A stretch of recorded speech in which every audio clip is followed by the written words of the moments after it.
నెహెమ్యా 10వ అధ్యాయము. మేము ఒప్పుకొని చెప్పిన దానిని బట్టి ఒక స్థిరమైన నిబంధన చేసుకొని వ్రాయించుకొనగా, మా ప్రధానులను, లేవీయులను, యాజకులను దానికి ముద్రలు వేసిరి.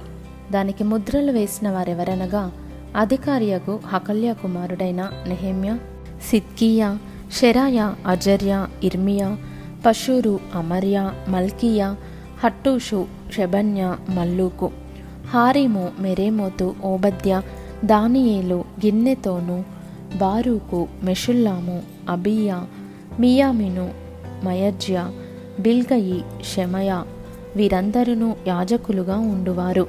లేవీయులు ఎవరనగా, అజన్య కుమారుడైన యేషూవ, హేనాదాదు కుమారులైన బిన్నూయి, కద్మియేలు, వారి సహోదరులైన షెబన్యా, హోదీయా, కెలీటా, పెలాయా, హానాను, మీకా, రెహోబు, హషబ్యా, జక్కూరు, షెరేబ్యా, షెబన్యా, హోదీయా, బాని, బెనీను అనువారు.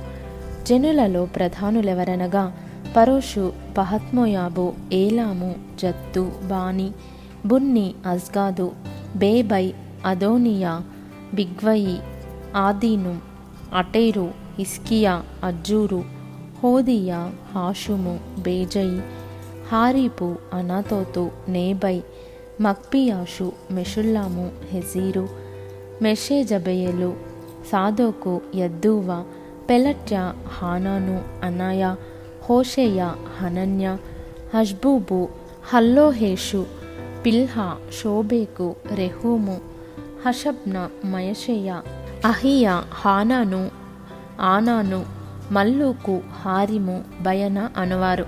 అయితే జనులలో మిగిలిన వారు అనగా, దేవుని ధర్మశాస్త్రమునకు విధేయులగునట్లు దేశపు జనులలో ఉండకుండా తమ్మును తాము వేరుపరచుకొనిన యాజకులు, లేవీయులు, ద్వారపాలకులు, గాయకులు, నెతీనీయులు అందరూ దేవుని దాసుడైన మోషే ద్వారా నియమించబడిన దేవుని ధర్మశాస్త్రమును అనుసరించి నడుచుకొనుచు మన ప్రభువైన యెహోవా నిబంధనలను, కట్టడలను ఆచరించుదుమని శబదము పూని ప్రమాణము చేయుటకు కూడిరి.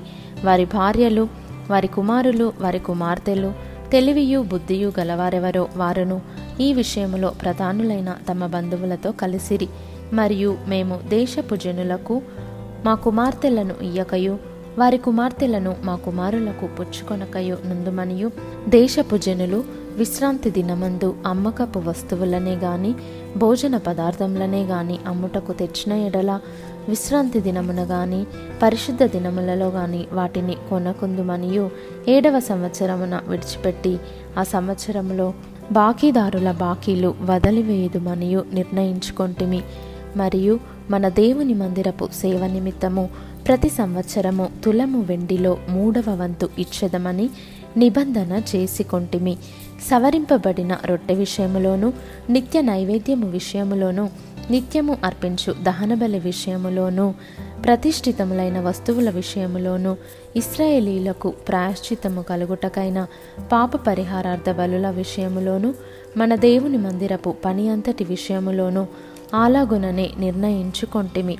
మరియు మా పితరుల ఇంటి మర్యాద ప్రకారము ప్రతి సంవత్సరమును నిర్ణయించుకొనిన కాలములలో ధర్మశాస్త్ర గ్రంథమందు వ్రాసియున్నట్టు మా దేవుడైన యెహోవా బలిపీఠము మీద దహింపజేయుటకు యాజకులలోను, లేవీయులలోను, జనులలోను కట్టెల అర్పణమును మా దేవుని మందిరములోనికి ఎవరు తేవలెనో వారును చీట్లు వేసుకొని నిర్ణయించుకొంటిమి. మరియు మా భూమి యొక్క ప్రథమ ఫలములను, సకల వృక్షముల ప్రథమ ఫలములను ప్రతి సంవత్సరము ప్రభువు మందిరమునకు మేము తీసుకొని వచ్చినట్లుగా నిర్ణయించుకొంటిమి. మా కుమారులలో జ్యేష్ఠపుత్రులు మా పశువులలో తొలిచూలులను ధర్మశాస్త్ర గ్రంథమందు వ్రాయబడినట్టు మా మందలలో తొలిచూలులను మన దేవుని మందిరంలో సేవ చేయు యాజకుల యొద్దకు మేము తీసుకొని వచ్చినట్లుగా నిర్ణయించుకొంటిమి.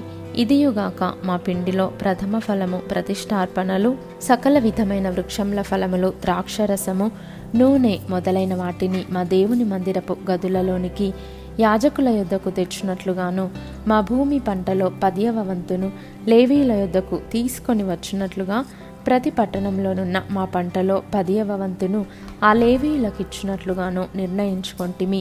లేవీయులు ఆ 10వ వంతును తీసుకొని రాగా అహరోను సంతతి వాడైన యాజకుడు ఒకడును వారితో కూడా ఉండవలెననియు 10వ వంతులలో 1 వంతు లేవీయులు మా దేవుని మందిరములో ఉన్న ఖజానా గదులలోనికి తీసుకొని రావలెననియు నిర్ణయించుకొంటిమి.